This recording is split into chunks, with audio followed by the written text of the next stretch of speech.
Today's Centerviews Nation podcast was brought to you by Manscaped. Head to manscaped.com and use the promo code capital C, capital L, Nation, and to receive 20% off plus free delivery on all their products.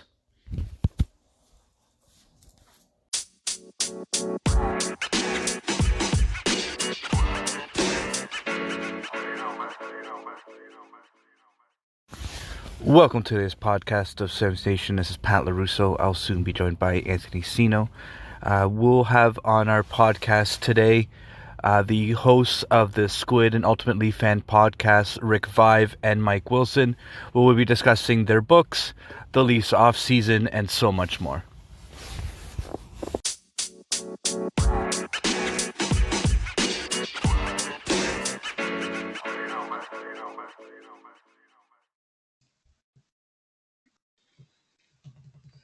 So we'd like to welcome to our podcast Squid and the Ultimate Fan podcast hosts Rick Vaive and Mike Wilson. Welcome again to our podcast, gentlemen. How have you been? Doing great. Thanks for having us, Pat and Anthony. No, always a pleasure to have you both on. It's been a while since we last touched base. How have you guys been doing, and what have you guys been doing to stay active? Golf. Pretty much nothing played golf right up until Saturday, and I probably played every day with the exception of probably 4 days since the course opened in May. Okay. So that's the life. Yeah, well, there's nothing else going on. There's nothing for me to do, so I had to do No, that's something. good. It's a good excuse to get out of the house, right? You kill 3-4 hours. Yeah, absolutely, and you get some fresh air, and then you come home and you watch TV, you go to bed, you wake up, you golf, come home, watch TV. What did you think of Dustin Johnston, that performance over the weekend? Oh, that was outstanding. It was, he dominated, and I know that the scoring, the conditions for low scores was good. There was a lot of guys. I think it was the lowest scoring Masters of all time. Total. And, to see him set the record at -20, I'm not sure that'll happen again, especially if it's in the spring like it normally is. But good for him, though. I mean, he's the number one player in the world for not for anything except that he's just playing unbelievable. Like, what was I read or they were saying that was he hasn't shot. He's in I don't know how many tournaments in a row. He has not shot over par or something. Yeah, I saw that. No, that's the stat that he hasn't gone. I believe he didn't. He finished over 70 on the first day today, right? Or sorry, this past weekend. I mean, like, he finished over 70, but then he tore it up on Friday and Saturday, and that's what I was actually kind of disappointed, because I was hoping for an exciting Sunday, and it looked like he was going to be 10 shots ahead of second place. But what a shame for that Australian guy, Cameron Smith. So he shot below 70 all 4 days of the Masters, and he finishes, doesn't even win. Yeah, he's got a record, but he didn't win. I know. That's pretty funny. Always next year. I saw the picture of Dustin Johnson and Wayne just recently on social media. I said, well, it's pretty incredible. Like, you guys. Yeah, it was widely renowned, the best hockey player, as his son-in-law. Well, it said, I'm surprised it said future son-in-law. Oh yeah, they are. Sorry, yeah, they're not married yet. I know they have a few kids together. Him and two, I believe, and him and Paulina. Yeah, she pulled a great Gretzky move, though. I don't know if you noticed, but she changed to a green jacket once it kind of got in the bag for Dustin. I was like, "Yep, she's definitely a Gretzky for sure. She knows what's winning. She knows a lot about winning, I'm sure." But anyways, Pat, you want to get into outfits? They were all Adidas. Yeah, you're right. So that was all set up. Believe me, because she was wearing all Adidas outfit. Oh, she knows. Wayne, I'm sure, like everyone knows, he was not afraid of doing a few commercials. So So I'm sure his whole family knows a lot about brand placement and all that stuff. Did you see the picture of him with Dustin with the caddy outfit on? Yeah, that was great. Wayne? Yeah, the Oilers actually just changed because I think the caddy outfit had a 62 on it, and the Oilers social media person switched it to a 99. 99. That's the life of Wayne Gretzky, I guess. That's pretty nice when you're a great one. Exactly, you're right. Anyways, Pat, you wanna ask these important questions we got? We got a long line of questions about some books for you guys here. Yeah. So the last time we had you both on, you guys made mention that you guys were each releasing a book this upcoming fall. Mike, yours came out, I believe, sometime in the middle of October. Rick's, yours is about to get released tomorrow. So Mike, I just gonna lead in with your book. Your book's called The Ultimate Road Trip, all 89 games to Toronto Maple Leafs and the Ultimate Leafs Fan. What was the reception you've received? And without giving too much to our listeners, we do want them to buy your book. Is there one story that you'd like to share from your book with our listeners? Well, there's plenty. I mean, the reception so far has been great because so far, I mean, people coming back is because what people are telling me is they can't believe how many people I actually met on the road and how many people actually shared their experiences, their life stories, the bonding the families had with the Toronto Maple Leafs. And it became more than, and even Ricky can tell you when he played for the Leafs or played even with Vancouver or Chicago, Toronto always was a big draw on the road. They were a good traveling team, as I like to call it. So people sharing these experiences, and I had so many, but one of the ones that a number that will touch your heart is, I tell one oftenly that there was a chap I met in Calgary, and I was standing in the middle of Cowboys. Anybody who's been to Calgary knows that bar pretty quickly. Mm-hmm. Here's this guy. He was everybody smiles at that one, boys. He was 61 at the time, and for 55 years, he says he's cheered for the Leafs, but because he really couldn't afford to go to games and he never had the opportunity, so he never saw the team play. Well, that day, his brother flew in from Toronto with tickets for the game for him, his wife, and him. So the four of them going to the game. And here's this 61-year-old chap, a rugged-looking guy, standing there with tears streaming down his face, going to see his favorite team play for the first time. The foreword is written by Brendan Shanahan, and I think it sums it up perfectly, the forward about what the book should really stand for and what it means to him as now working with the Maple Leafs and as a Leaf fan. And he shares an experience with his son, I think, that everybody should read, and that just really exemplifies what it's all about. But the biggest thing was that this is a story about a team that hasn't won for over 50 years, which we get reminded about on a daily basis. Yet the passion and bond that people have with this hockey club is just like no other. And that's the thing that really stood out to me because, it's not about the wins and losses. And this isn't a gushy Leaf story. It's more about a sports story about a fan, as in myself, going around and speaking to other fans about something that we follow and we feel near and dear about, and sharing stories. And that's what it's all about. And it doesn't really matter whether you get the same experience from a college, university, where family generation after generation has gone to a university.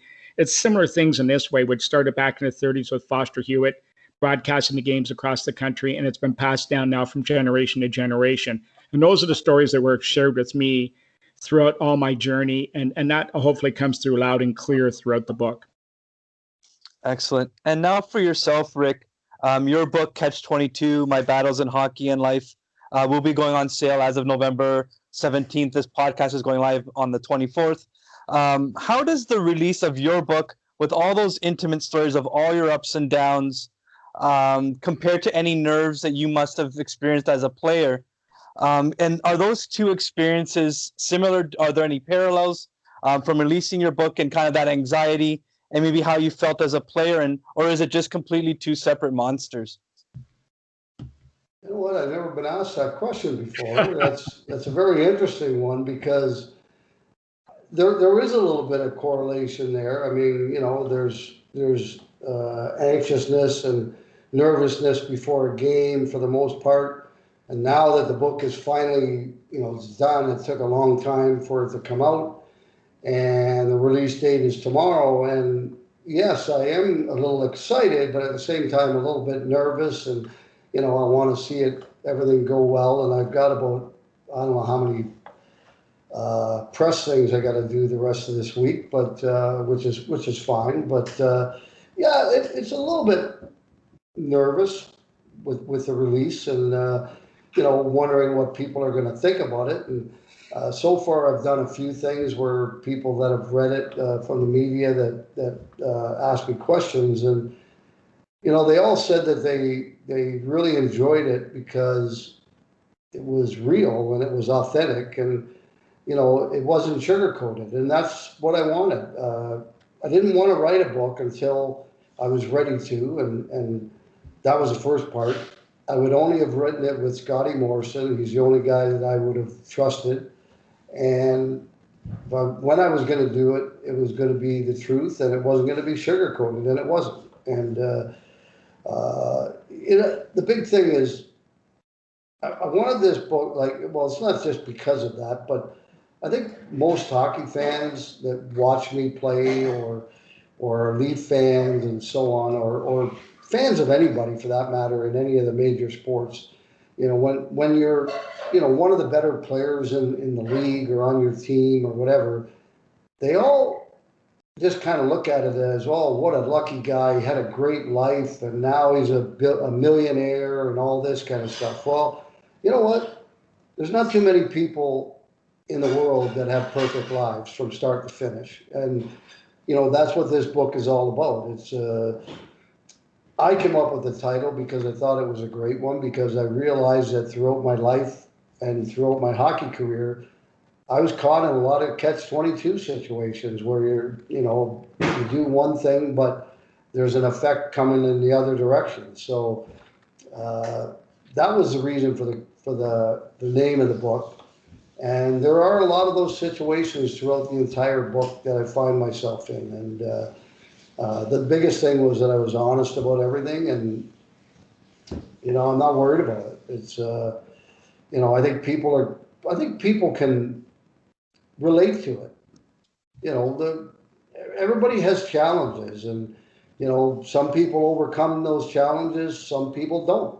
And I was able to overcome some of the demons and the challenges that I had, and things have worked out pretty good. Excellent. And, I was doing some research on your book, Rick, and it mentioned that you had mentioned and spoke about some of the ups and downs and so on. What do you hope readers come away after reading your book? And without giving too much, is there one story in your book that, you would like to share and, with our listeners? I think the biggest thing is the overcoming the alcoholism, not once but twice. Once on my own and once at rehab, and I'm not afraid to talk about that. It's something that I had, and I think it's in the genes, and it was in my family all the way to my grandfather and beyond. And but I was able to overcome that, and to me, that stands out as probably the proudest moment in the whole book. I mean, that includes the 50-goal season. That was a great thing to do, but what I did with that situation, I thought was, to me anyway, it was more important than 50 goals in a season. Excellent. Yeah. So yeah, that you actually touched on something, Rick, that now I want to transition from what you said and turn it into a question for Mike actually right now. And that talks about some of the opinions of, so Mike talks about in his book, in the forward, opinions from media personalities, for players, NHL, their thoughts on what make Leafs Nation so passionate. To me, I find a little bit of a parallel in what you're talking about, Rick, is the trueness of overcoming like these countless obstacles in life. And I think that's very parallel in Leaf fans, is that we have a lot of obstacles come at us for this organization, no matter what's happened, right? Not that it's not as important as what you're talking about in terms of alcoholism and stuff like that. I agree with you, and everyone commends anyone who's willing to admit that they have a problem and overcome it. I think you showed tremendous strength in doing so, and the fact that you're willing to talk about it shows tremendous strength. But now with you, Mike, when you talk about in the book why Leaf fans are still so passionate after all these years of anguish and disappointment and stuff, what was the common thread that you took away from getting all these opinions from different people? Why, like, what is your message to Leafs Nation as basically explaining why everyone follows this team still? Well, because I mean that is the common thread that is amongst everybody who is a Maple Leaf fan, because they became a fan from somebody or from somewhere else. And I liken it to the fact that it's more about what the team means to people. And I know I'm repeating myself a little bit, but just quickly, when Foster Hewitt started broadcasting the games back in the 30 across the country, the only game that was in English was the Maple Leaf game. There's only 2 teams in Canada. Whereas, baseball was broadcast throughout the United States at the time, but each team had its own network and its own fan base to listen to. So anybody west of Ontario, the only games they would get would be the Saturday night game would be Toronto, and down east it was split. So families, going through the Great Depression, which crippled our country from 1930 to 1939, there was no form of entertainment. People had no money. And radio was growing exponentially yearly, but the fact is the only form of entertainment was the radio. It was lacking in content, so the hockey game became the family event for them to gather around the radio and listen nightly or once a week on Saturday evening. And that would be passed down from generation to generation. And when Foster Hewitt grew to be more popular than the Prime Minister, and his broadcast went across overseas to our troops, I've spoken at Sunnybrook to our veterans, and some of them are still alive from the war. They're 100 years old, and they talk about those broadcasts, and they kept them alive because they'd be sent to them, and they look forward to them, and that was the motivation to keep them going forward. So now you have these veterans coming home. So I guess one final question for the two of you. Did your books overlap in any areas? Like, did you guys bounce ideas off each other? Because you guys seem to have, you guys are both working on your individual books, but was there any sort of osmosis between yourselves in the writing of your individual books? No, I mean, we never talked about it or anything, but I would assume that there's probably some things in my book that correlate to Mike's book. Yes. Yeah. You talk about when I played in Vancouver, and when you went into the Pacific Coliseum there, which I think sat about, I want to say 16,000 roughly. Yep. And half the stands were full of Maple Leaf fans and Maple Leaf sweaters. And I'm playing for the Vancouver Canucks, and I'm going, what the heck is going on here? Like, this is crazy. And then when I got traded to Toronto, and you went into Winnipeg and Edmonton and Calgary and Vancouver, I mean, there were so many Leaf fans, and not so much in Montreal back then, because I think it was harder to get tickets in Montreal at that time.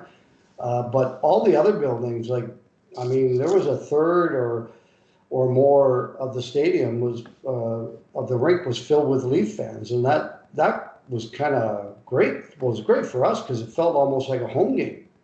Not that it helped us a whole lot some nights, but it felt pretty good that knowing that, wow, like I'm in Vancouver playing for the Maple Leafs, and there's like 6,000 or 8,000 blue sweaters in the stands. I thought that was pretty cool. Yeah. Well, I guess my perspective overlapping, I mean, I told a couple of Rick stories in my book about him growing up and actually cheering for Leafs, and his dad was actually a Montreal Canadian. And if he'd ever showed any sort of expression or emotion towards the Leafs, if they scored, he'd get sent to bed. So he had to keep it very quiet.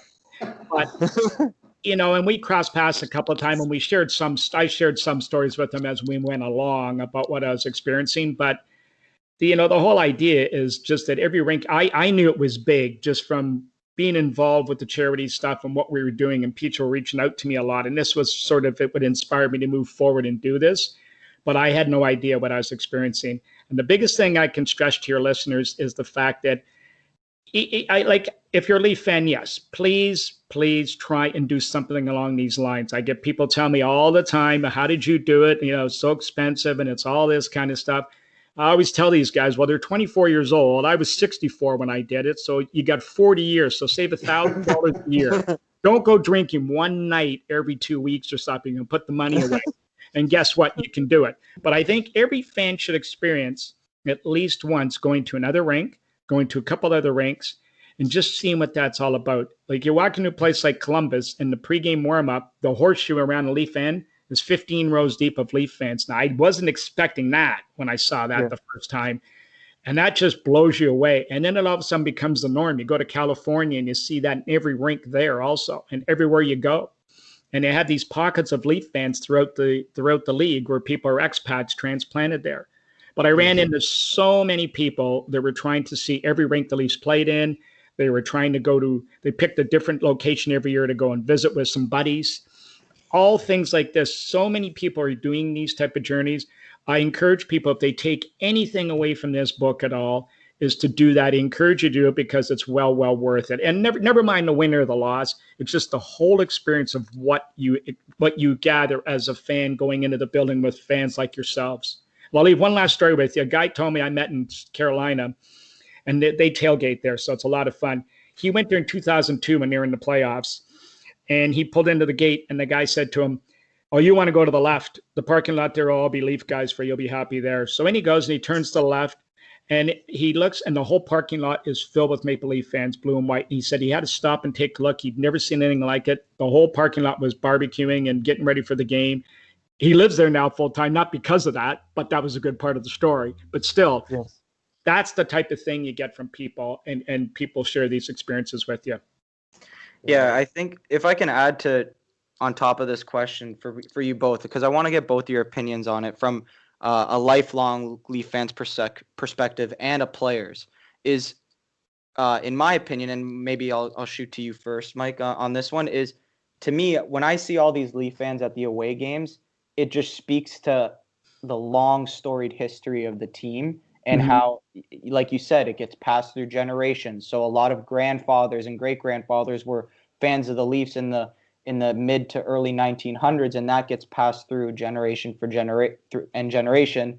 And naturally, as the global economy becomes intertwined, these people move, and they move for jobs, they move for work, they move for whatever, family, whatever you might be. And now that gets filtered through across North America, across the world even, right? So that's how I think of it. But for me, do you think the main question that I want to ask you both is, do you think that it adds more pressure that you have such a large volume of fan base on the road for the players, for the team, the performance on the ice? Well, I can't speak for the players, but I can tell you from what I experienced, what I saw was, and I know all the players that I spoke to, and I still speak to this day, they find it inspiring. They think nothing better when they're skating out for the pregame warm-up and their whole end of the ice is covered in blue and white. That inspires them. And the thing about it is the fans, while on one foot, I mean, if they lose, the pressure though, no, I don't see. I think it goes back to what I was telling you, because remember in Toronto, Toronto lost to Pittsburgh the year I went 3-0. They had 2 empty net goals, and Matt Murray played the game of his season that night and stoned the Leafs, and it was a fluke goal that went in. On the way to the subway, it's Matthews. He's got to play better. He can't score enough. Marner, he's overrated. Nylander stinks. They got to change the defense. Freddie Anderson, they got to get rid of him. Bring a new guy. They lost like one game on 2 empty net goals and a fluke goal. And and this goes on then the next game they're all heroes and they want to carry them out there on their shoulders. But when you're on the road, as I say to you, they only get to see that team maybe once a year live. So that is an event. It's not so much as the game, and again, here I'm coming back for a fourth time, it's what this team does mean to them individually and to their families and what thoughts go through their mind just to see that team live. That is one of the most important things for them. They get to do it maybe once a year, maybe twice or 3 times if they're in California. But I know, Rick, you can add to this as a player.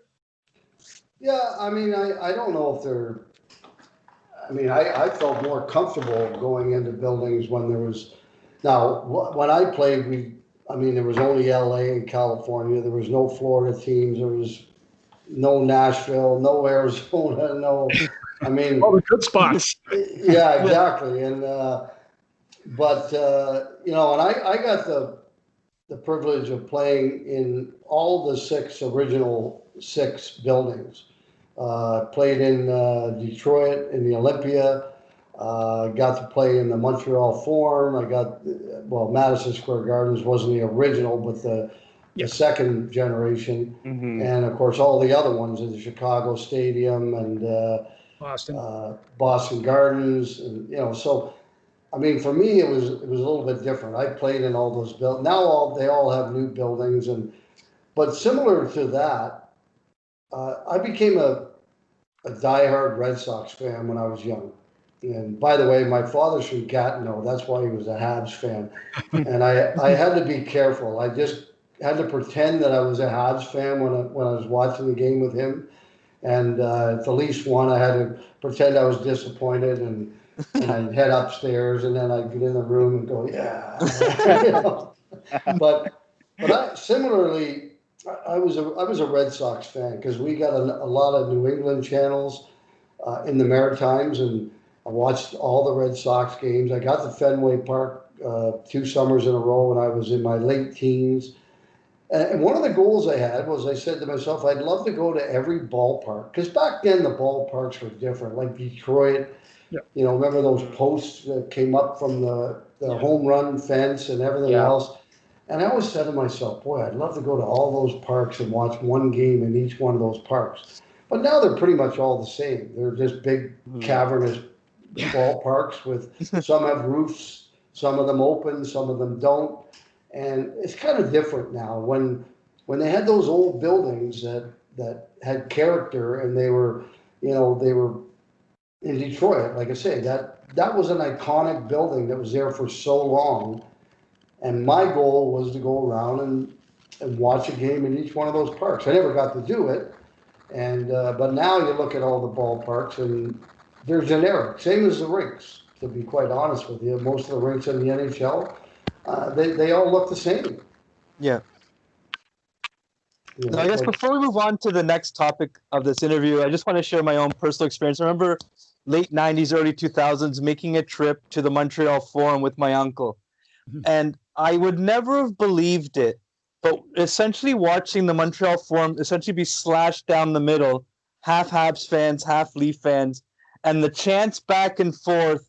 It was one of my most favorite sporting events, and it'll be a memory that I carry with me forever. And it was fun because it wasn't like a competitive jawing at each other. It was just fun, just two storied fans, just jawing at each other, having fun. And then at the end of the game, when the Leafs won, I had Habs fans giving me high fives. Like, it was just one of my most favorite sporting experiences that I had. So I definitely understand, Mike, where you're coming from, because you really do need to go to those types of buildings and kind of go outside of Toronto to really get a good feel for, that actual environment. Yes. Okay, so you go outside of Canada. Yeah. Into the division we were in, the Chuck Norris division in the 80s, St. Louis, Detroit, Chicago, forget who else was in there, but there wasn't that many Leaf fans in those buildings back then in the 80s. And probably because of, a little harder to get to those places back then, not as many flights going there and so on and so forth. And we didn't really have like in St. Louis, Detroit, there was quite a few Leaf fans coming over from Windsor and so on. But the other places, Minnesota, Chicago, they weren't littered with Leaf fans. And, and I don't think even if they were, and even in Montreal back then, in my time that I was in Toronto, there weren't as many Leaf fans. And if it had been like you mentioned, like half and half, and it wouldn't have been friendly, John. I can guarantee you that. Yeah. I can't imagine. I can't imagine. I think the only old school fan base is probably Philadelphia, I would say. Like the stories I hear, it's still I think my dad went I've never specifically been to a sporting event. My dad went to watch the 2010 Stanley Cup, Chicago-Philly, with a few friends, and countless times there was a buddy who was a Chicago fan, wore his jersey. When they're at the hotel checking in, sir, you should not wear that jersey out here. When they get into the taxi to the game, sir, you should not wear that jersey. And then he eventually walks into the stadium. I don't know, the Philadelphia Arena. They change their name every year, it seems like, but maybe it was a Wells Fargo. But the Spectrum. Okay. So then he walks in and people are throwing crab apples at him, and he's like, "All right, I'm taking this jersey off." So I think, it's 10 years ago now, but I don't think you would ever get that at the Air Canada Centre or now the Scotiabank Arena. I think it's just it's too cordial now, but I guess that's a good thing, right? You don't want fights happening in the stands. No, I mean, you don't want not stage fights. I mean, I guess the worst for me was Long Island the first time Tavares went back. I mean, that was just absolutely despicable the way he acted. That was terrible, yeah. I mean, they got the worst rink in the league. It holds 13,000 people. They got a really low ceiling, and it's loud. I mean, it's exceptionally loud to begin with. And then they just chanted. They didn't let up, and they won. Yeah, but they just don't get it. I mean, I remember that game. They won that. They won big. They won 4. Yeah, and they started tailgating in the parking lot, and they were burning sweaters, and they were chanting any fan that went by. I mean, it was just bad. Philadelphia was what it was. It was disgraceful the way they acted, and it really was. Especially with what Johnny had done already for that organization. The fact that he wanted to come home and play for his hometown team, I thought it was disgraceful, personally. It really was. It really was disgraceful. And half these idiots. I remember I was sitting beside these 4 clowns, and these guys showed up double-fisted. They didn't have a sweater on. They pounded drinks all night. And, of course, I didn't drink at the games. So I'm sitting there. So the score's 4-1. It's out of reach. And it's near the end of the game. I leaned over him and I said, "Let me ask you a question." And he said, "Is anybody in this ring?" They're still chanting him. Yeah. They were still going as loud as they had at the beginning of the game at the end. Said, "Has anybody in this rink read a newspaper in the last couple of months?" And he went, "I beg your pardon." And I said, "Well, I don't know if you're aware or not, but you're in first place. When was the last time it happened with the Islanders? The 80s? Said, You're ahead of the Leafs. And by the way, you got one of the best coaches in the league. One of the best general managers in the league. And your rink is sold out here. Like, I don't know what you missed. Are you missing something here?" And the guy, "Are you missing something here?" And I said, "You guys are doing okay." And he went, I don't know what you mean. And I thought, exactly. Yeah. To me, it was crazy when the very next game, I forget who they were playing. It might have been Ottawa, I think. Like it was the Islanders' very next home game after that, because I remember that like it was yesterday. It was a TSN broadcast, and James Duthie immediately throws to the warm up, and he walks out, and obviously, Mike, you were there, so you would be able to speak more to like the volume, like you already said. But then and then I watched 2 days later TSN highlights of a Islanders game, and the stadium's empty.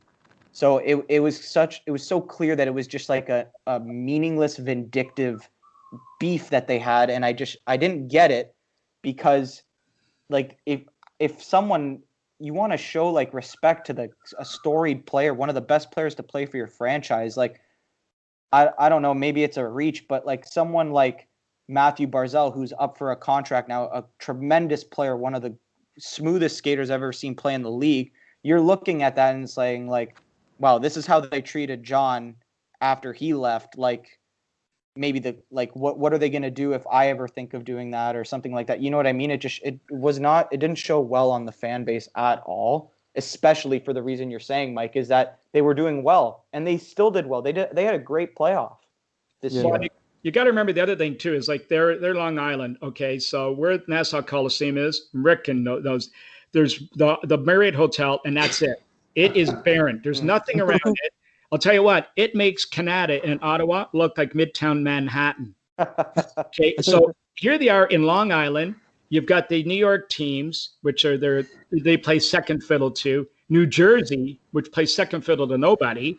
They even have the Giants and the Jets play their home games there. And here they are in Long Island. The only thing they had was John Tavares, and he was gone. They have nothing Yeah. else. Now they've got the new rink going in a couple of years, so they'll have something. But this was their one prodigal son, I guess they had, or their one asset, and it got taken away from them. And most of the people I spoke to, the guys who understood the game, they were dressed up and having fun with it, but they understood. Listen, the only thing we're angry at is that we didn't get anything back for him. He owed us nothing, but if we got something back, we let him. He went away for nothing, and that was their biggest concern. Well, that was it. Well, I honestly, though, if that was the case, then I would say to those fans that I believe the Leafs. Well, it's been reported. Obviously, it hasn't been confirmed, but I believe the Leafs were willing to trade for him before July 1 to get that 8th year. So I don't know. I believe it was Lou who was the manager at the time, but like there was obviously it wasn't on John to get that situation resolved for the team, right? Like so that's what I would say, right? That's correct.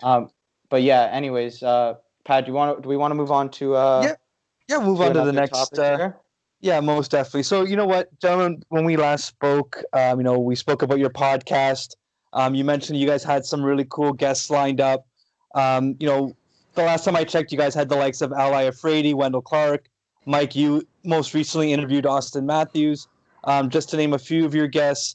Has there been a guest that has stood out to you over the last few months?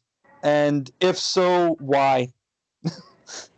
You want me to take this one, Squid, or you?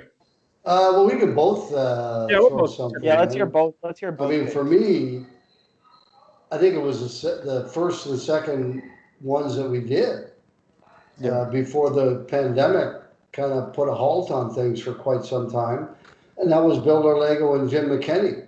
Yep. And two of the funniest guys, and they were hilarious, and they were great guests. And we've had some great guests since then, don't get me wrong, but those two stick out in my mind because we were actually in the studio and doing it there.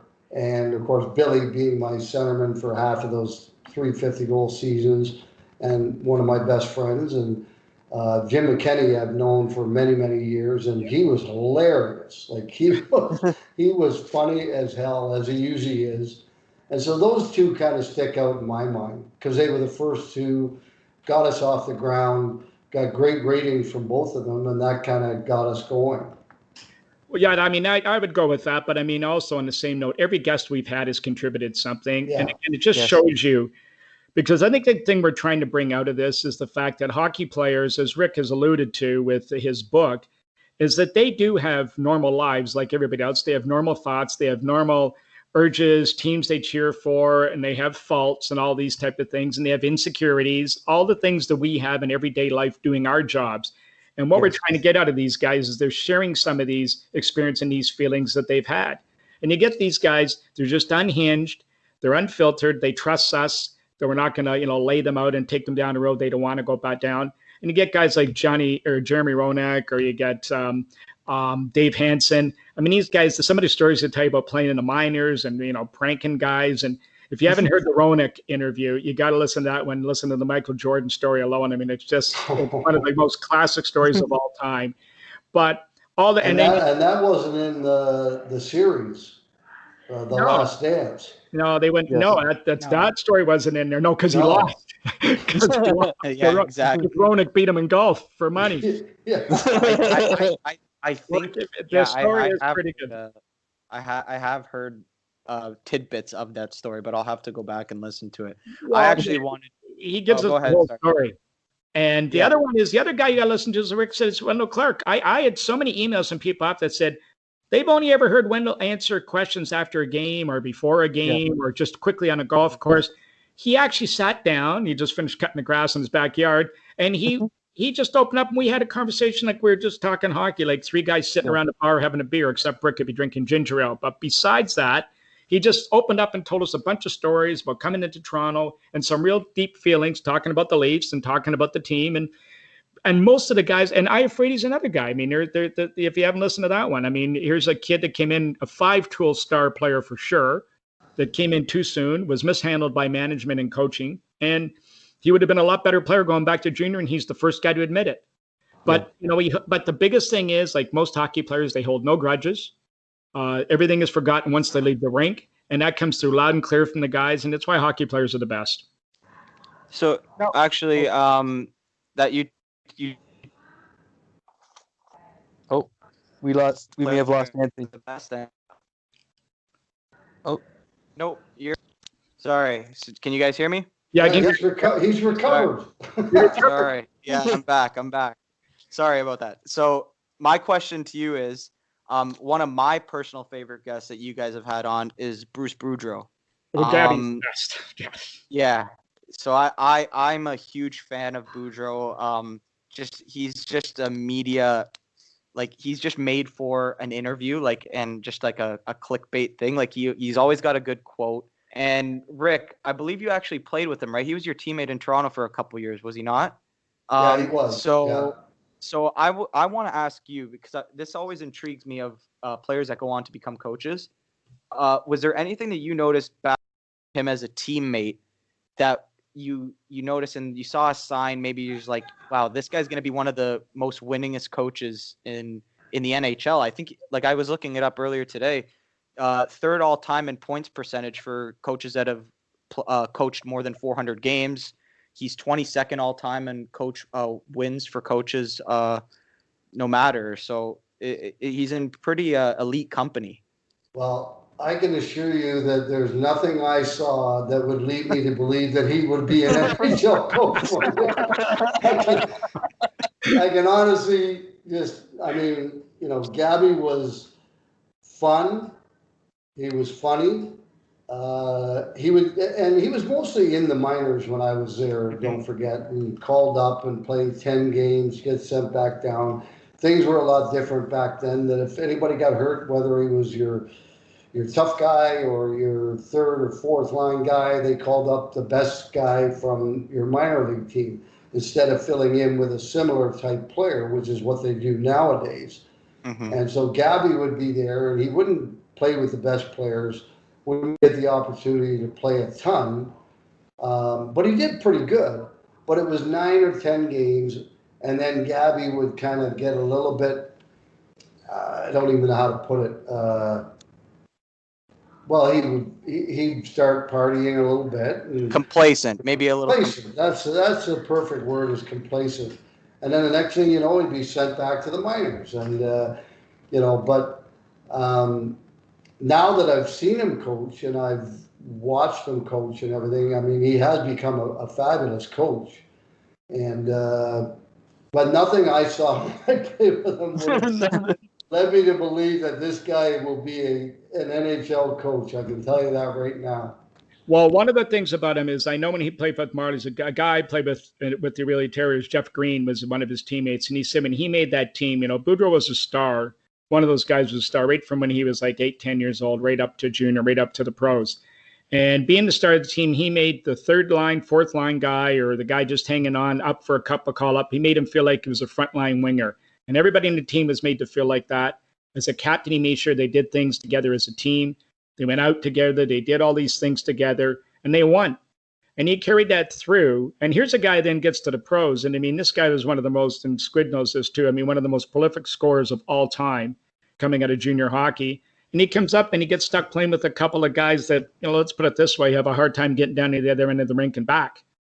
And one of the guys he played with one time, I believe he had to play with him a little bit. He forgot his skates going into training camp. And I won't give you his names, I'll just give you his initials, Paul Higgins. Okay. So that is the type. So we've always asked the question about Boudreau. When the Leafs were struggling, and Rick and I have had this conversation, and they were struggling, and he shook lines up, and they moved it around, and they moved Siller in with McDonald and Earl Thompson. What if they'd stuck Boudreau in there? What would have happened to Boudreau's career? Now, Siller was a good enough player. He probably could have played with anybody. But what about Gabby if he got stuck in between those two and started scoring instead of playing fourth line minutes and getting a couple minutes a game? So those are the type of things that I think have been transformed to today's game. And he's a really good communicator. I think that's the biggest thing that he brings across in the podcast. I'm sure that you heard Anthony when you listened to him speak. Yeah, sure. But as Rick said, you would never have gathered that when he was in his teens. And, he was out there, and he admits he let himself go and he got caught up in the trappings of being a professional athlete in a city the size of Toronto. And he got all caught up in it. And, he holds no grudges. He only blames himself. But he's just looking forward to trying to help other guys not make the same mistake. You know what? The funny thing is, you mentioned that he got called up and played with fourth liners. We didn't have four lines. Yeah, We only dressed 19 back then, yeah. and so basically it was 11 forwards. Yeah. So he got stuck playing with basically the two tough guys who didn't play a whole lot, and he'd be thrown in there with them, and you know, so it wasn't even fourth line players he was playing with. It was guys that played like 3 minutes a game that spent 10 minutes in the box. He's driving a cement truck. Yeah, exactly. I mean, it's like, you know, that I always look back at that, and I always felt sorry for Gabby for that reason, that he never got the opportunity to play with the better players on the team, because I think, you know, we all saw in him what he could do as a player. And had he got the opportunity, as you said, even earlier in his career, if he had been thrown in with McDonald and Thompson, I mean, who knows? Or even if when he came to Toronto, when I was there, if he got thrown on a line with myself and John Anderson or something. Yeah. You know, who knows where things would have led. Well, look at Danny Daoud. Danny Daoud came from Montreal and gets stuck in the middle of you guys, and he helps you score 50. Well, hold on a minute now. What do you mean he got stuck in the middle of us? Now, come on. Mike, now that you know, I mean, you make it sound like the poor son of a bitch got stuck in the middle with those. Sorry. That came across the wrong way. Sorry. But it just came across funny. That's all. It did come across funny. I get stuck with you guys. There I go again. And look what happens. And well, I mean, he came in at the right time. Billy just had an injury that he was going to miss the rest of the season, and Danny came in, and I don't think right away he was kind of put on the third line right away, and then he showed in practice and in games that he was capable of doing more than what he could do on a third line, and then they experimented. They threw him up with us, and you know, the rest is history. I mean, he was my centerman for the next year and a half of the three. They basically split it down the middle, and of course, Billy comes back the next year, and they put him on left wing, and he scores 40. So you know, here it is, Danny and I and John, and Billy comes back. They put him on left wing, and he scores 40 goals. So. He was a pretty darn good player in his own right too. To me, it seems like, and Rick, you would be able to obviously speak the most to this, is that to be successful in the NHL, it's a lot of it is timing, right? And like it's tough to get to the NHL, but like it's the classic line: tough to get there, it's even tougher to stay there. And you would know, obviously, you've experienced it to the most extreme extent in being able to be one of the highest profiling scorers in the league, is that to be able to score 55 goals in the league, a lot of has to go right for you that season, on top of the God-given talent that you already have, right? Like it's to me, it's a very common theme that as I become older as a hockey fan, is that timing is a lot more important than we realize in all these players' careers, right? Opportunity is a word I use, because, you know, we talked about back in our day with a few of the Leaf guys we've had on, and the thing was that guys were put in positions to fail. They weren't ready. You know, they weren't put in a position back in junior where they become a better player and grow and get stronger and more mature.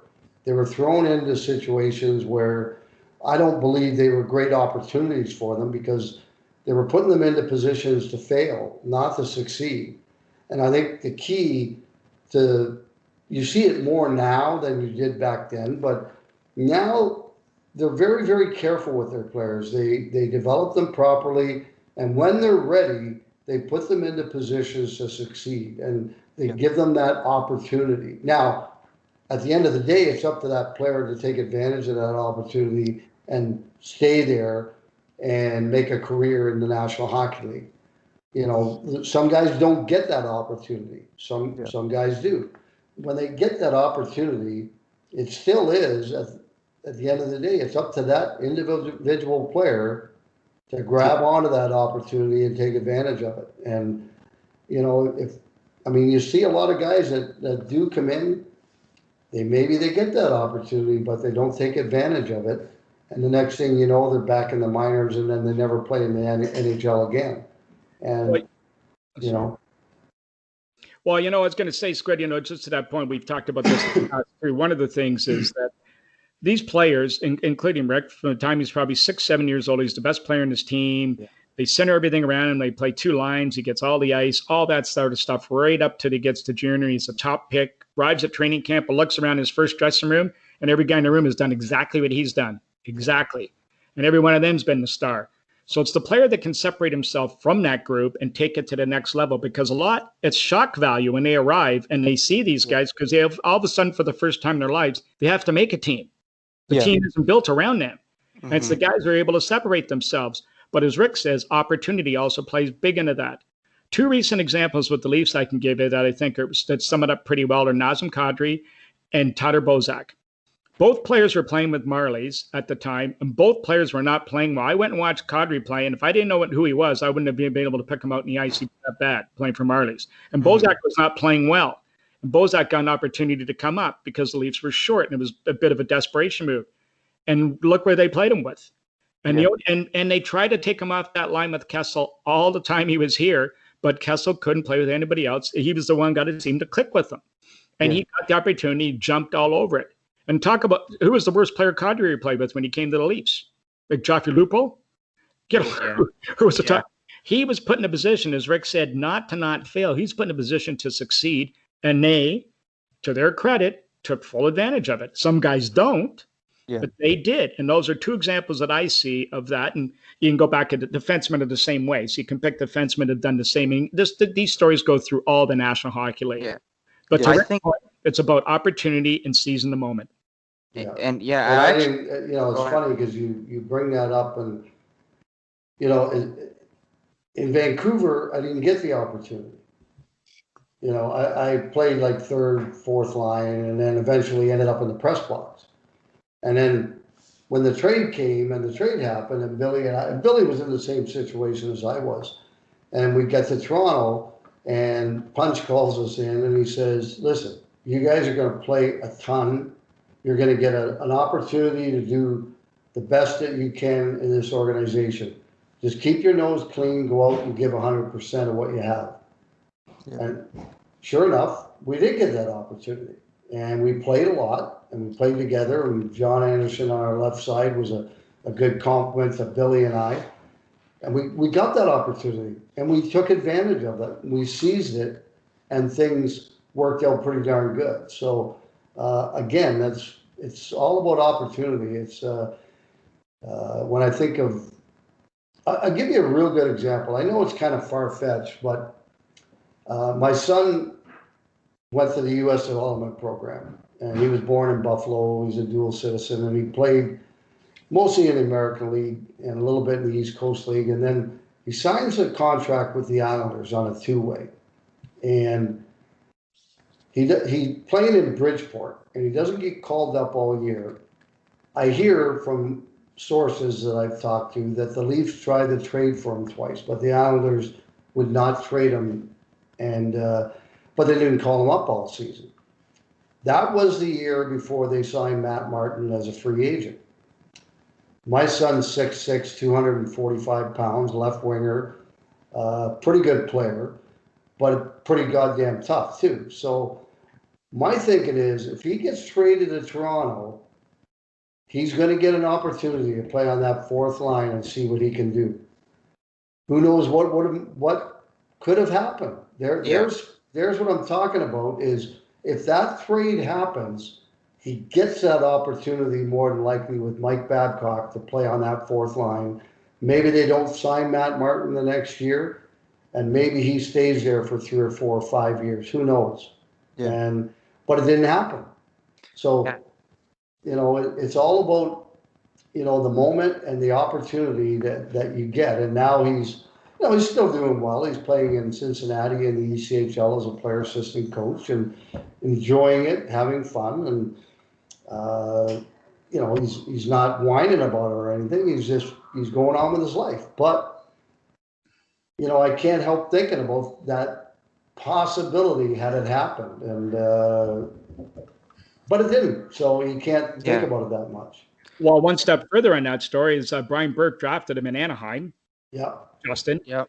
And Brian Burke was in charge of the Leafs for all. And imagine if Burke had the opportunity. You know damn well the way Burke is. He loves going after the players that he is high on and the guys he goes after.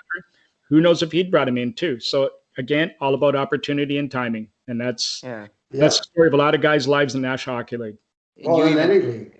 Exactly. You're talking about the NBA, the NFL, Major League Baseball. Like Major League Baseball is like, I mean, they draft what 300 or 400 players every year. Yeah, 25 rounds or something like that. I mean, it's ridiculous. And I mean, these guys, like a lot of these guys are never even going to see a ball. Yeah. Never mind the major leagues. You know, so I mean, there's a sport where more so than hockey or any other sport where, boy, oh boy, if you get one little opportunity, you better take advantage of that to get another one. And, exactly. Because there's a lot of ladders that climb in Major League Baseball more so than any other sport. For sure. And Rick, you even talked about it because you mentioned Babcock earlier, and it correlates exactly with what Mike said about Kadri. Something a little bit of a more recent example that I can think of is how Babcock turned Kadri into like one of a great two-way center, right? Yeah.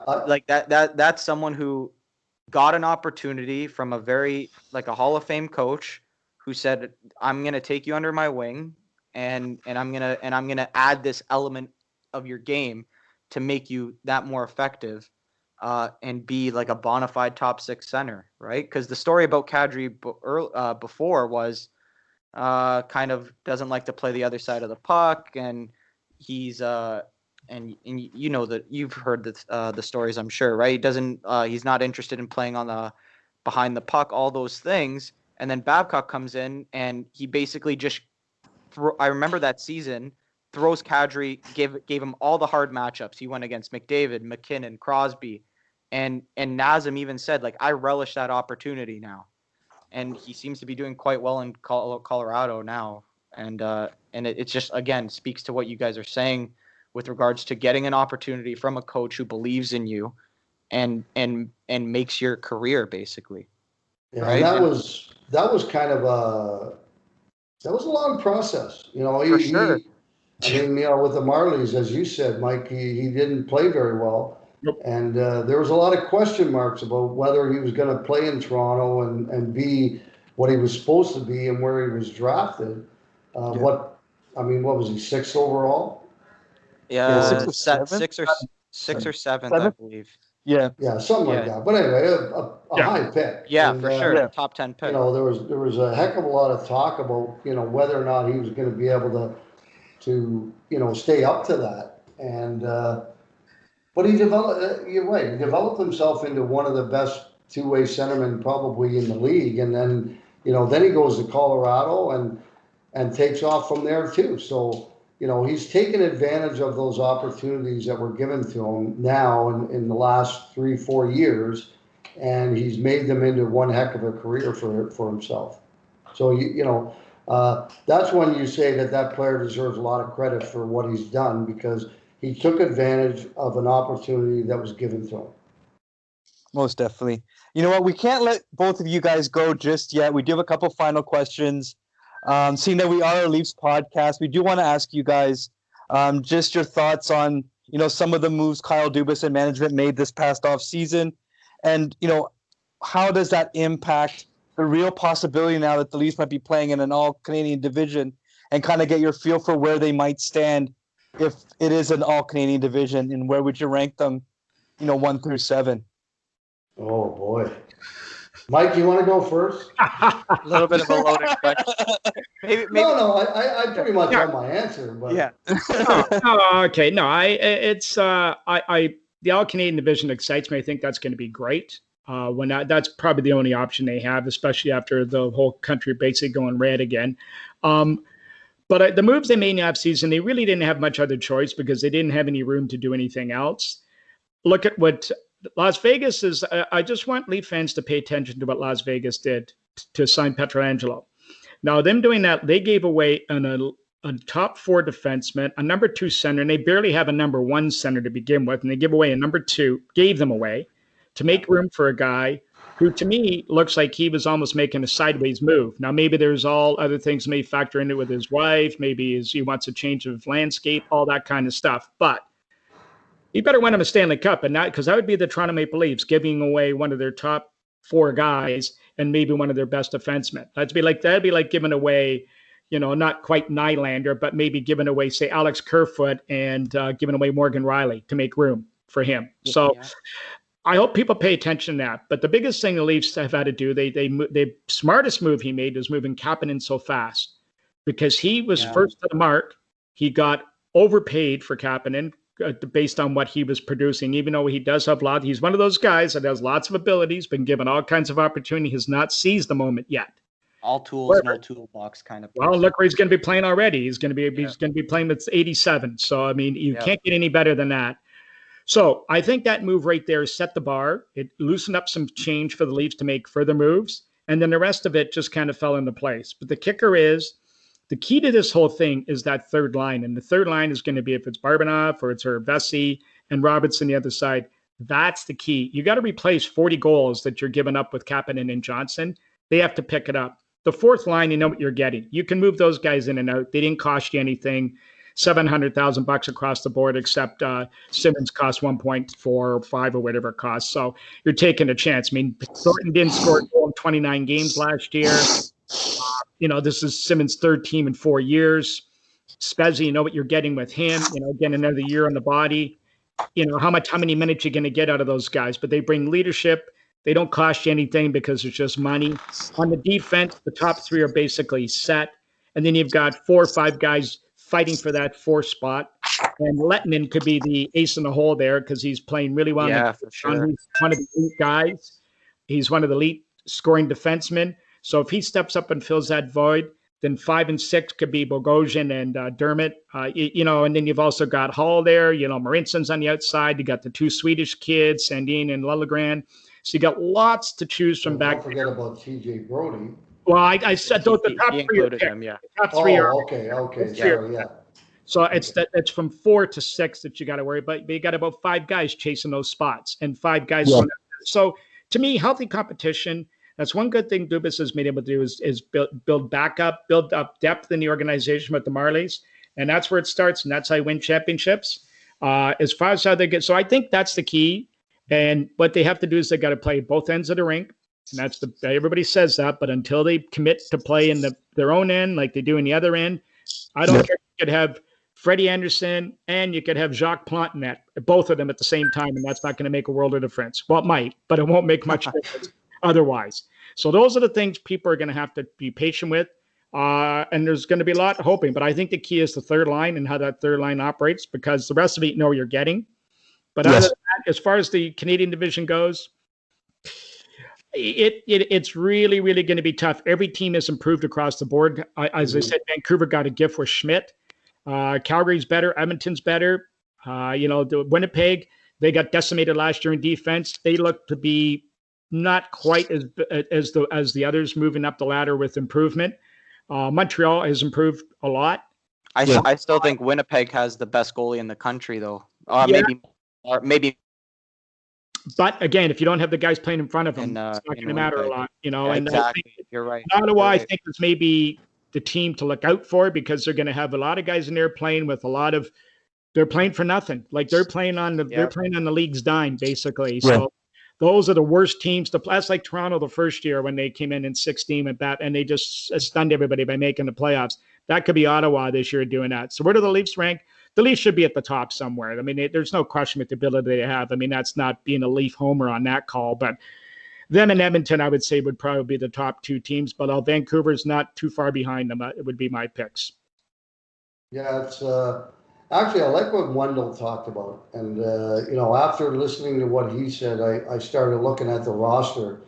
And, like you said, you got all these guys, 800,000 or 700,000, whatever the minimum is. And then we got Simmons slightly over $1 million. And those are not the guys that are going to go out. Yeah, they're going to provide some leadership. They're going to do good stuff on the ice. I mean, they're not I mean, they're older. They're not going to carry the team. And Yeah. like Wendell said, it's time for this young core to take over this team and take it to the next level. I mean, they've all played 3, 4, or 5 years in the league. Yeah. And, now it's time that they step up and say, okay, we are going to do what we need to do to win. And if that means coming back and helping out in our own zone so that we can get clean exits and get scoring opportunities, whatever the case might be, it's time for them to step up and take this team to the next level and let these older guys just, settle things down in the room if they're having a bad night or something. The next day at practice, lighten things up, that sort of thing. That's what these guys were all brought in for. Simmons maybe a little more prominent role. I could see him on front of the net on one of the power play units. Yep. Thornton definitely on one side on one of the power plays with his passing ability. But other than that, they're not going to be the best players on the team, and your best players have to be your best players. And what about? I'm seeing Chara having problems negotiating with Boston, and the Leafs are linked to him, and I'm thinking, oh my God! Imagine if they had that big fella on the left side as well. Yeah, I actually couldn't imagine that at all, but I'd have to see it to believe it. And that would be great. If there was one thing I would like for one season is to be able to give it back. He's grinded us year after year. It'd be nice to have the big man on our roster for 1 year. Look, I'll give him this, and Rick knows more about getting away with calls and stuff like that. But for the biggest guy on the ice, this is my take on Chara. Now that you mentioned it, I'll try not to go on too big of a rant because I tend to do when this guy comes up. But he knows how to work the refs. I see it. I think he does know how to work the refs, and I think because he's so big, he kind of gets that. Well, he could bring it up to a level 10, but because he only did it at a level 6 or 7, we're going to let that call play. Like, to me, I think that, not to bring it up old wounds, but when he punched, when he sucker punched Tavares in that game 7, Mike, you would have been there. I think that was the most gutless thing I've ever seen. Like, he brought him to his knee. He brought John to one knee, and it just went unnoticed. I'll never get over that. But you know what? Like, if at this point, I don't care who's wearing a Leafs jersey. If you could help us in the playoffs, like, I'll cheer for you. I really don't care. Anthony, it sounded like you said I got away with a lot of penalties. No, Rick. I just said. Well, I know your listeners aren't going to like my response to Chara, but I think that'd be a step backwards for the Leafs if they signed him. Don't hope for what you wish for. I watched him very closely. I had to go watch that team 6 times, God damn it, like over the years. And the only thing missing to him, he needed a whistle in his mouth to be a traffic cop. The guys going around him left, right, and center. And, they do. And to your point, Anthony, he clutches, grabs, slashes, hacks, and gets away with it. And that's the only way he stops guys. And when the Leafs beat them those couple games, they made him handle the puck. And when he handles the puck, it's like a grenade on his stick now, and it goes anywhere. And to me, he's not the answer, because all that's going to do is set back your young guys. I'm not saying he's the answer. I'm just saying it's no, but funny to see that. Yeah. Like, I just think that would set back, because you got too many young guys pushing to play. If you're going to move them out, then fine. But to me, you got Bogosian, you got Brody, you got Hall you got to deal with, you've got Marincin you got to deal with. I'm not comparing them to Chara. Yeah. But you do have to develop your own players at some point, and you've got to rely on that. There's no question. Yeah, I think what it speaks to more than anything, this last few minutes of discussion here, is how the main theme that I took away is that how flexible Dubas has made this roster for this upcoming season. He's had no choice. Yeah, he's exact. The hand was, but he's made it more flexible to the point where he's obviously this team is going to go as far as 34, 16, and 88, 91, 44. All those guys that they're going to carry that team. But the fringe of the roster, is where I think he's just trying to find that right mix, and hopefully they get hot. But ultimately, Rick, what you said is, I think and we saw it in the playoffs in that very short stint against Columbus, but I thought Austin Matthews was the most dominant player on the ice. And I think he's kind of starting to realize that he's 6'4", 220, and he can use that big body and just start kind of bullying people around the ice. Like, the guy can score 50 for fun. It looks like it with that shot, right? Oh, I don't think there's any question about that. And I loved watching. I thought this year, especially at the end of the season, and then in the play-in round against Columbus, you're right. He also paid a lot more attention and played more physical in his own zone, which I really like to see. And then in the offensive zone, he really surprised me because he started using his big frame to get in and take guys off the puck. And I've said all along, he's a great player. He's got a fantastic shot. He's a 50-goal scorer, and he will be unless there's injuries happen. Yeah. But I think he had to add that dimension to his game and play bigger. I mean, when you're 6'4", 230 pounds, you got to play 6'4", 230 pounds. You can't play like you're 6'1", 180. You got to use that to that's one of your strengths. And along with your ability to make plays, score goals, and have a terrific shot, that's an asset. So use that asset. Well, that's the other thing too about him, right? Because he's 6'4" and 230 pounds. I mean, you got to keep the flies off him. And the flies, I mean, if they know they're going to get a mouthful of Sherwood, if they get too close or they get too confident with them, he's going to give them that little extra inch of space. And a guy at that level, an extra inch of space is like feet, is like yards. Yeah. And to me, you went through it yourself, and you can't let these guys know they can have liberties with you. And that's one of the things that's been missing in the Leaf lineup. If he starts giving some of that back to the guys, which he did when he started getting, you could see he was getting a little angry at guys going after him. And now that's where the Simmonses of the world and even Spez and maybe even having a Thornton out there, those guys will actually add a little bit more element to that. But the other players have to kick in themselves. They've got to do it too, or it doesn't work. Yeah, I learned that in Birmingham when I had John Brophy as my coach for the first time. And he called me in one day and he said, we got rid of most of our tough guys, as we talked about with Dave Hansen that time. And he said, Dave can't fight everybody, on the other team. And he was really the only tough guy we had left. And he said, you got to stick up for yourself, or these guys are going to try and run you out of the league. And they're going to do it for the rest of your career if you don't let them know that you're going to stand up for yourself. And I had 248 minutes of penalties, led the league, got the shit kicked out of me many times, but that's all right. I think they got tired of breaking fingers on my helmet, and the next thing you know, I got all kinds of room.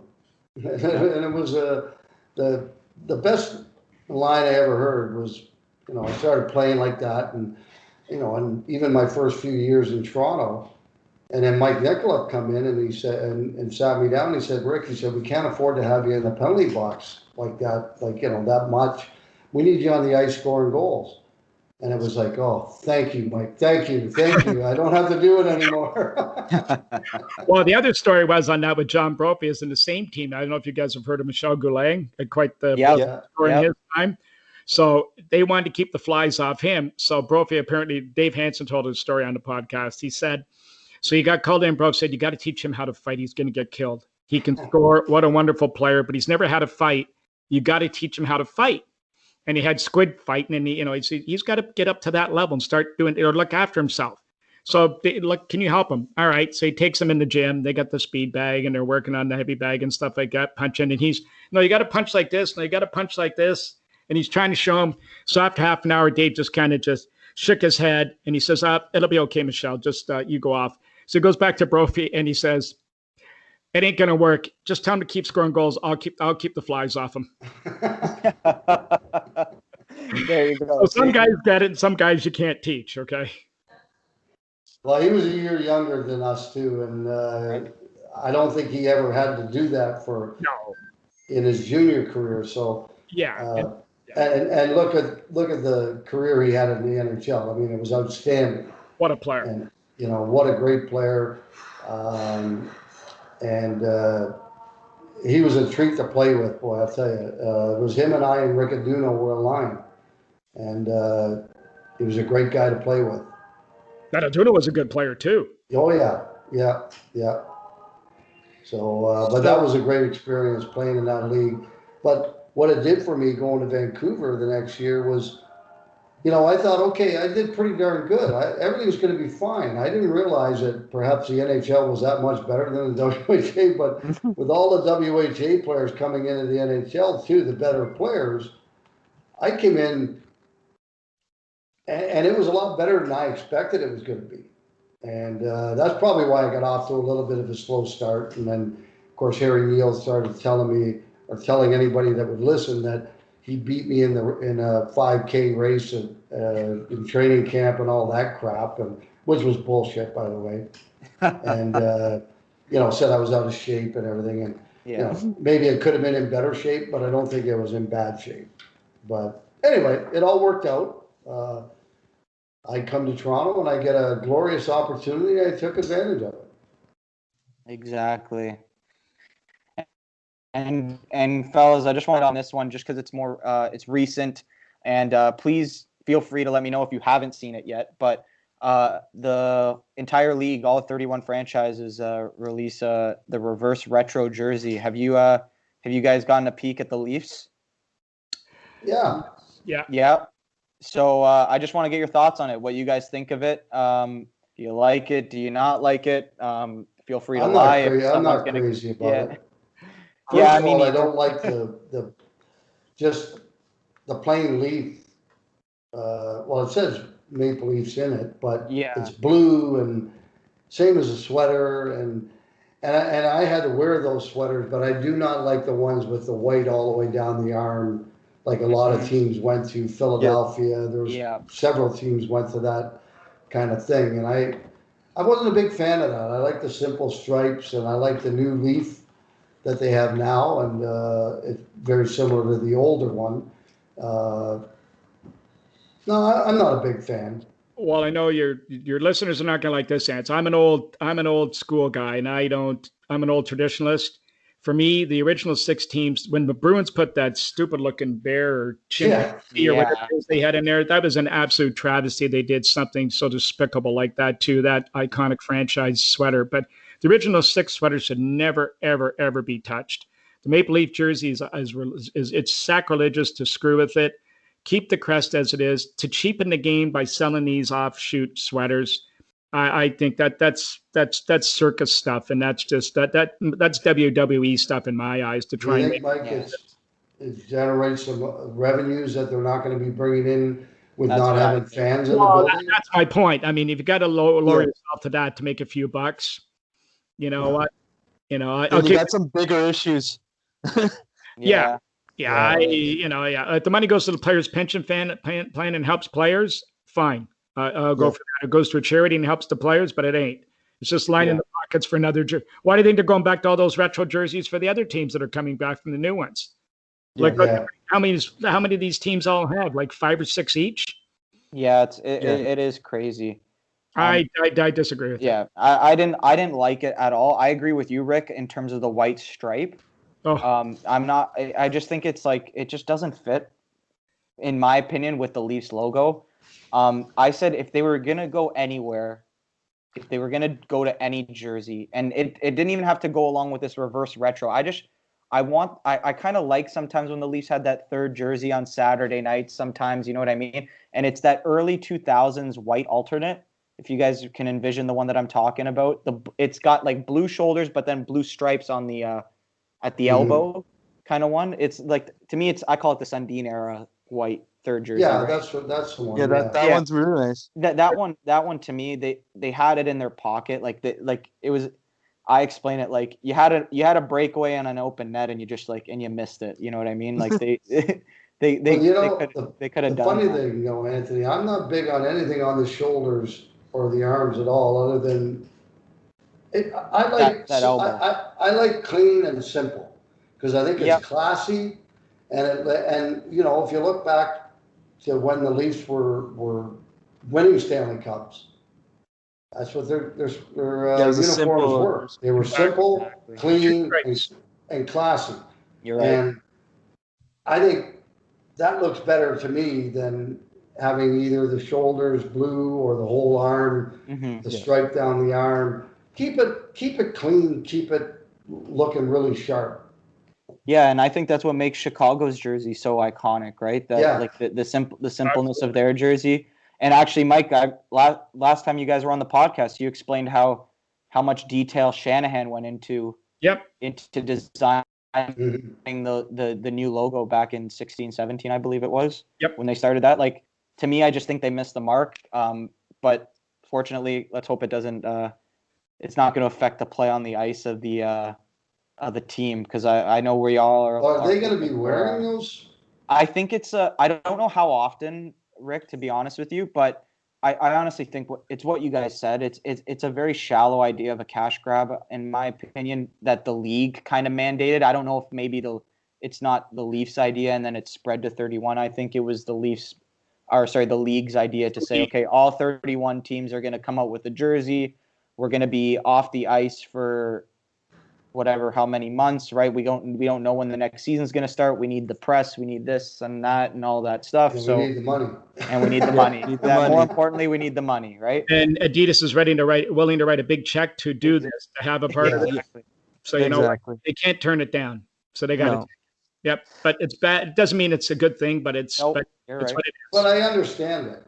That's the thing. Like, I understand why they did it. Oh yeah. And I don't have a problem as why they did it, because I mean, they spent a lot of money this year on getting the playoffs done. Yeah. It cost them a lot of money, and it costs the players money, because you know you're going into a situation where you may not play 82 games, so they're not going to get their full salary. That's already been laid out, and so I think this is a plan by the league and Adidas, and maybe the PA is in on it too, to generate some revenues before they get going. Hopefully January 1st, maybe a little later. We don't know, but that's my opinion. Is that's why this was done right now. Gives them a couple of months. Gives them a month, more than a month before Christmas. If anybody's looking to get something like that for somebody for a Christmas gift, to me, that's what this is. Yep. Exactly. So I just want to wrap up this podcast, because you guys have both been really generous with your time this evening. So Anthony, I do want to extend, another huge thank you for joining us again. One last thing, guys, we do want to allow you guys, one final opportunity to let our listeners know where they can find your books, as well as where they can find your podcast. And if there's anything else you would like to share with our listeners before we wrap up this podcast. So, our podcast, I'll do the podcast, Squid. So it's Squid and the Ultimate Leafs Fan. We're on Twitter under Squid and the Ultimate Leaf Fan. You can go to Ultimate Leafs Fan. Squid and Ulf. Pardon me? All you got to say is Squid and Ulf. Yeah, Squid and Ulf. That's right. And Squid and Ulf. Squid and Ulf. And you've got Ultimate Leafs Fan on Instagram and on Facebook. Rick Vaive on Instagram and on Twitter as well. We're on SoundCloud now, so we're going to be on the podcast networks. We're on the Hockey News webpage. So go to the Hockey News, look under podcast. But if you go to our YouTube page, Ultimate Leafs Fan, go to YouTube. If you subscribe to it, it'll go automatically to you every week, so you don't have to worry about it, because that was the problem. The Hockey News was going all over the place. So we've separated now. We're on SoundCloud and still in the Hockey News network. And so that's that. So you can find us on all those places. And as far as my book, you can find it on Walmart at Indigo Chapters, and it's available on Amazon. Yeah, and I'm excited because tomorrow the book is launched, and Catch 22 will be on the shelves at Indigo Chapters. From tomorrow till the 26th, I believe it's going to be on their best sellers list. They've been really behind this book from the beginning, and it is on Amazon too, I believe. Yeah. Aside from that, I couldn't tell you if it was anywhere else because I don't really know. but I know it's at Indigo Chapters and on Amazon, and I'm really excited about tomorrow and the launch and all the work that was put into it by Scott Morrison and myself, and I'm just excited to be the fact that I'm going to be able to tell my story of my life and my hockey career. Must feel like getting ready for a big game, Rick. It pretty much is. Yeah, it is. It's like, I might not be able to sleep tonight, and I got to be on the radio at 8:10 in the morning. So. Well, let's hope you can score metaphor in the book world 50, whatever the equivalent of book in the book world is 50 goals in an NHL season. I'm sure all our listeners are rooting for that. If I could get to that number, then that'd be fabulous. Well, thanks again, gentlemen. Yes, I don't know if we'll be able to speak before the holidays, so I want to wish you both, happy and safe holiday season, and look forward to possibly having you guys on again very soon. Okay, great. All right, thanks a lot, fellas. Guys, thanks. Okay. Thank you so much for coming on, guys. Anytime. Guys. Anytime. Squid, I'll call you tomorrow. Good luck in the morning. Yeah. Okay. Okay. Thanks. Bye. Bye. Thanks.